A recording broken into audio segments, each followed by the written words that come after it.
Hi, Hey, Nick. What's going on? nothing, man. How you doing? I'm good, man. Nice to meet you. You too, you too. So now where are you located? You're out in Missouri? Kansas City, Missouri. Yes, sir. Nice. How's the weather today? It's better. It actually, man, it was unbearable last week. We got up into like 105, and then with our humidity, it was like 113. Like you could cook eggs and melt crayons and No, anything you that's want. not yeah, that's not healthy for anybody. No, no, Oh. but it just builds up that resistance, I guess, in you as humans. Right, yeah, I guess that's good, right? If it doesn't kill you. That's right. Where are you located? North Jersey. Okay, right on. So Yeah, have you yeah. guys been getting hit with the heat? A little heat, but it kind of broke maybe like on Friday we had a storm pass through, so it kind of broke up the humidity a little bit, but just some more rain coming this week, so it's all good. Okay, right on, man. Well, man, Yeah. it's great to meet you. Before we get into secrets, I want to know the last 3 years did quite a number on musicians. How did you survive COVID and how has it changed you? Um, Man, it was a swift kick in the butt to evolve. I think it kind of ramped up evolution for everybody on a really fast track, which is kind of interesting to look at, from like the through the looking lens, like a couple of years past it. But as a musician, I mean, I think we're always trying to evolve and find the next thing to keep our careers going and kind of push forward.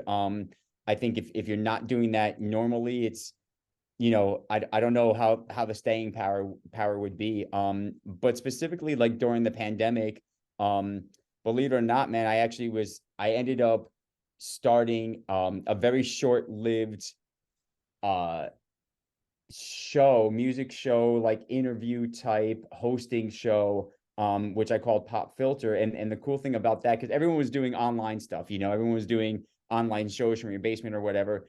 But the cool thing was, we were actually hosting this at the Cutting Room in New York City. So Cool. I was bringing in live bands. We were doing like an interview, and they would talk about their music, and then we would perform together in like a on-stage collaboration, and we were filming it and doing it through Twitch and all that stuff. Um, and that was really cool. And then that unfortunately ended abruptly. I had an artist bail out on me the week of, and the club was not happy with that, and so it kind of put the kibosh on that. But you always have to try to figure out ways to reinvent yourself and to keep yourself out there. And the pandemic just kind of highlighted that ability for people to be creative with it, because it took away touring, it took away um even just like your regular hometown gigs that you had going on or something. It took everything away, so you had to kind of shift mentality. And that was, I think, important for a lot of people to see kind of who they are and what they can survive, and as myself, it gave me a chance to release my first smooth jazz single, Dance Until Dawn, a couple years back. And that kind of transformed my entire thought process and my career path. So that was a beautiful thing. It's interesting. About 2015, 16, I was approached by a club owner at a place called the Art Factory, and it was in kind of a swanky area of Kansas City. And it was in between sets. So these cats would get off stage and come over and interview. And the guy that filmed it did it really cool, like black and white. But my point is that being in that music mode and interviewing them on the spot while they're still sweating and they're still breathing hard. You know what I'm saying? They were feeling it in a different way than what a typical interview would be. So it was such a cool way to do it.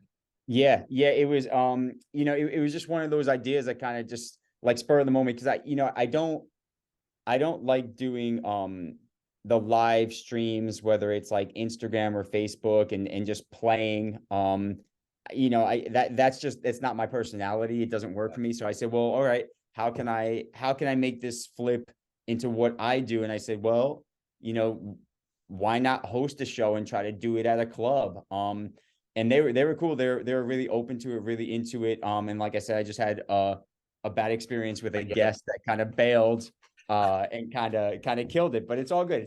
We'll bring it back when the time's right. That's it. Yeah, as a career journalist, I get that. It can be that one moment that's out of your control. It's like COVID, what are Yeah. you going to do? Yeah, nothing. You just evolve, you move on. So it's all That's it. good. pivot. So talk to me about Secrets. How did this album come about? How does it feel now that the world's waking up to have new material out? It feels great, man. This is my career is rather interesting, I think. My first album was called 26 Years. And that was a long time ago, and that was um more of a Earth, Wind and Fire type Chicago type sound with vocals, horns, all that stuff. And then I try to approach writing music kind of in like the Beatles mantra, where I always want to try to push it forward and try and explore things.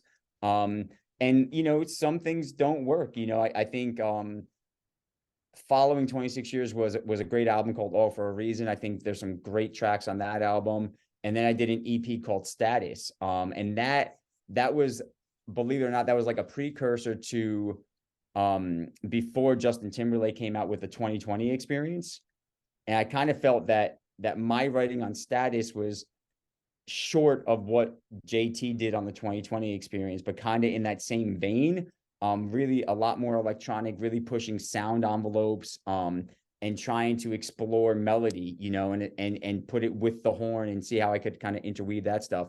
So some of those tracks work, some of them didn't. They missed, big time. But then, fast forward to being able to release Dance Until Dawn because of the pandemic.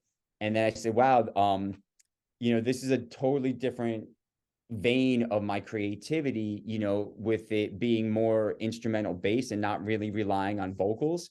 So I said, well, let me continue writing in this style and see what happens. And, with Secrets, man, I was just in a groove for writing.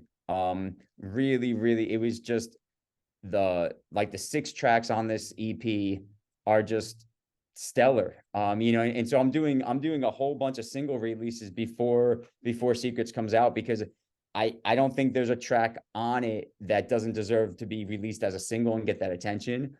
So we started it with Mirrors. And then in a couple of weeks, we're releasing a Christmas track that I wrote, a brand new Christmas track called Christmas Eve. And that has vocals on it.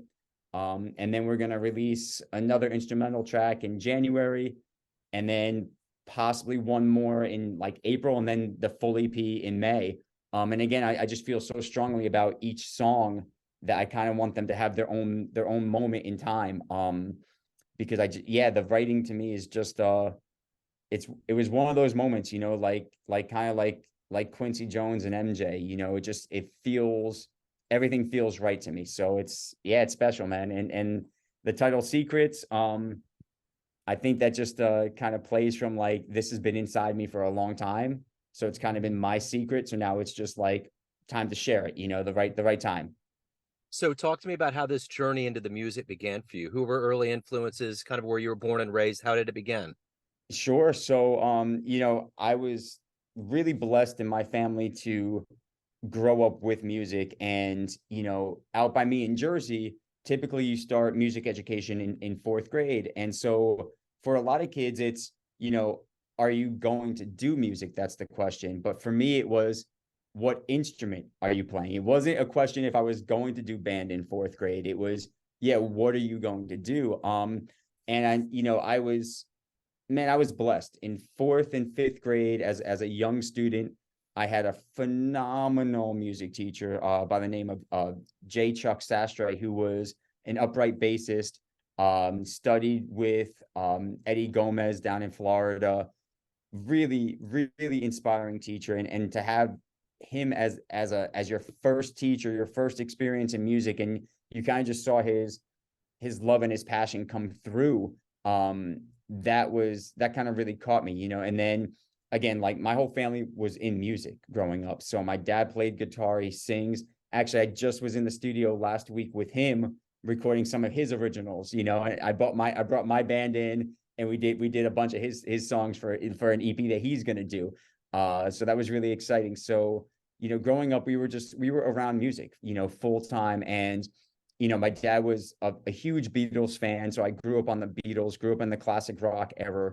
And I think listening to the Beatles for all those years and not really understanding it, just having it on, I think that has seeped into my writing and my production style, and trying to always come up with something new and exciting, because, you know, I remember listening to the Beatles growing up, and I would hear a song and then I would hear a different song, and it was like two different bands, you know, and my dad would be like, oh yeah, that was just the next album or something.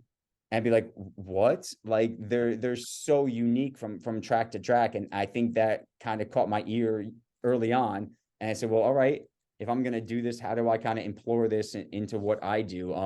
And that's kind of how I look at producing and writing in my own eyes, you know. What was the very first live show you saw that blew you away? Oh, well, my very first live show was Jethro Tull at Wow. PNC Bank down in Jersey on the Jersey Shore with my father. And so, yeah, I mean, like right there, that says a lot as to like what I was, you know, listening to, and who I was able to experience with my parents growing up. But yeah, I mean, that show was amazing. See a flute player playing rock and roll, you know, and I think I was a young teenager at that time, you know, and that was the pop music for me. I wasn't listening to what was pop on the radio then. That was my pop music, and that was a cool show, man. Yeah, Yeah. and it's, you know, that's one of the things I still get to do with my father, which is really nice, is to go see shows and go experience things. You know, we did Elton John when he was at MetLife last year. We did the Rolling Stones the year before that. Wow. Yeah, you know, so it's that's a big part of our bond, which is really cool. Yeah, I always love hearing that with, dads that are cool that take their kids and really immerse them in that. That's awesome. Um, Absolutely. you've been at this for 2+ decades. What do you love the most about being a professional musician? There's a myriad of things from recording to live to all these things, but what is it that gets you up and moving every day? You know, I think all of it. You know, I am my career is not where I want it to be by any means, but I am so blessed in my career that if I get a chance to share my love of something with someone on any given day, I think that's amazing. You know, and it's fantastic because I also teach full time. I teach high school bands. And so I get to work with these young kids and just try to motivate them and show them um, that really, if you work at things, man, there's really no limit to what you can accomplish in this world. And it doesn't matter where you come from. It doesn't matter your skin color. It doesn't matter what language you speak. And music is one of those brilliant international bridging things, because I literally was just playing a party for a friend a couple weeks ago at his backyard. You know, he's like, are you around today? I was like, yeah, I'm around. I'll come and play some tracks. And one of his relatives was there from Mexico, who plays in a Latin salsa band down in Mexico, and he had his pocket trumpet. So we start jamming on some different geez, oh what's the trumpet player's name? On some Chuck Mangione stuff. Yeah. And we just start, I mean, he didn't speak a lick of English, you know, and he just pulled out his pocket drum. I said, yeah, come up, join me, whatever. And we just start playing together. So, you know, it doesn't matter your background, it doesn't matter anything. It's one of those beautiful international things that as long as you could play, you could stand on stage with anybody and kind of share that moment. And that's amazing. That's beautiful. So you had mentioned some pretty heavy shows, Jethro Tull, the Stones, Elton John. But if you could ultimately get into a time machine and go back in time and see anybody, I have a feeling what you're going to say. But if you could see anybody in the history of music, who would you see? Ooh, the history of music, that's a great question, because I mean, the pop side of me and like where a lot of my writing comes from, I would love to go see Michael Jackson in his prime. Wow, I yeah. think I think those shows, you know, kind of just set the scene for everything that you see going on in the pop world today as far as live music and live productions. But you know, my background is from classical music all the way through pop music. So if I can go see anybody, I may want to go check out a Beethoven show. Yeah. I mean, he was like the original rock star. This dude was so famous. It was silliness. You know, people were traveling by days by horse and buggy to go see this guy perform. Like, I think that would be pretty special. Yeah, for sure. Um, What are you the proudest of everything that you've done so far in your life? What are you the proudest of? You know, um, I think those moments as an educator when you actually see something spark in a kid's eye, that you actually touch them in some way, you inspire them in some way. I'll never forget.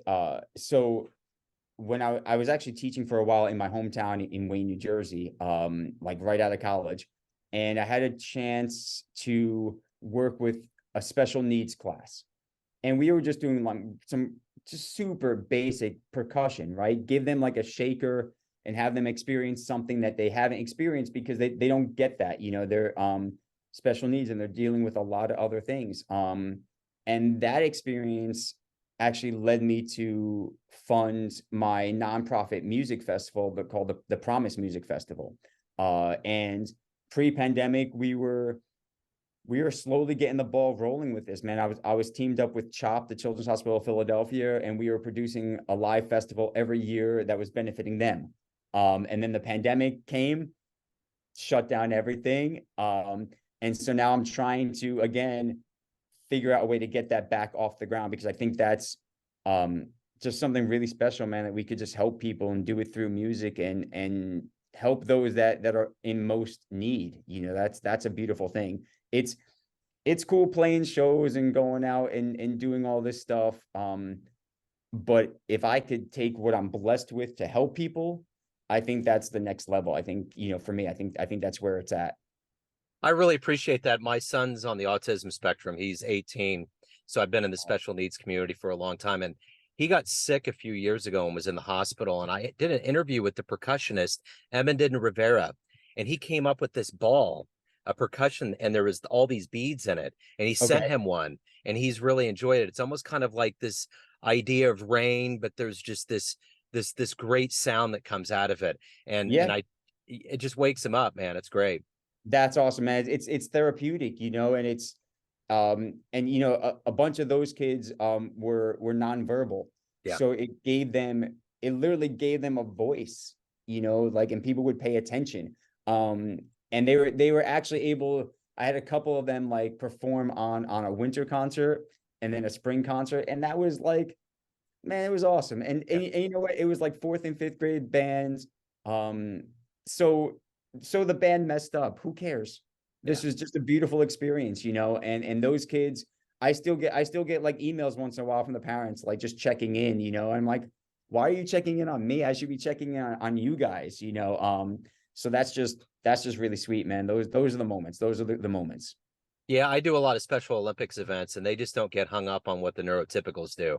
A lot of Yeah. that stuff just doesn't even, it doesn't register. They're just Yeah. like visceral, they're in the moment, and that's refreshing to see. Yeah, it's awesome. I love it. I love it. Yeah. So everyone out there has a perception of you, family, friends, students, fans, but you live your life. What's your perception of you? Who do you think you are?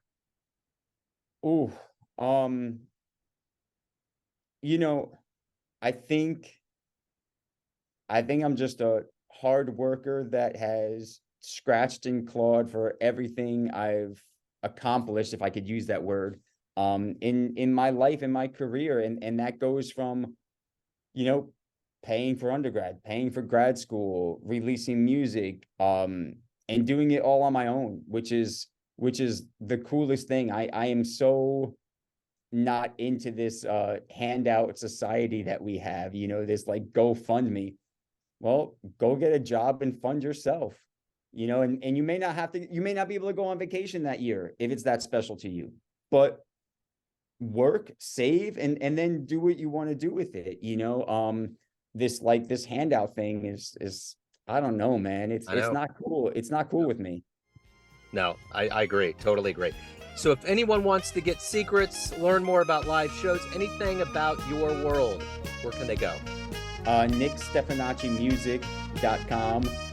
And we may have to spell that out on the website or something.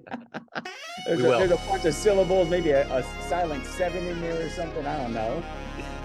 I have the same problem with Domino, man. There's so many vowels, you get lost. Yeah, absolutely. I love it. Oh my God, fantastic. Well, hey, man, this has been wonderful. I really appreciate you taking a minute out today, Nick. Best of luck with the album and everything as we move forward. I appreciate it. Thanks so much, man. We'll talk soon, okay?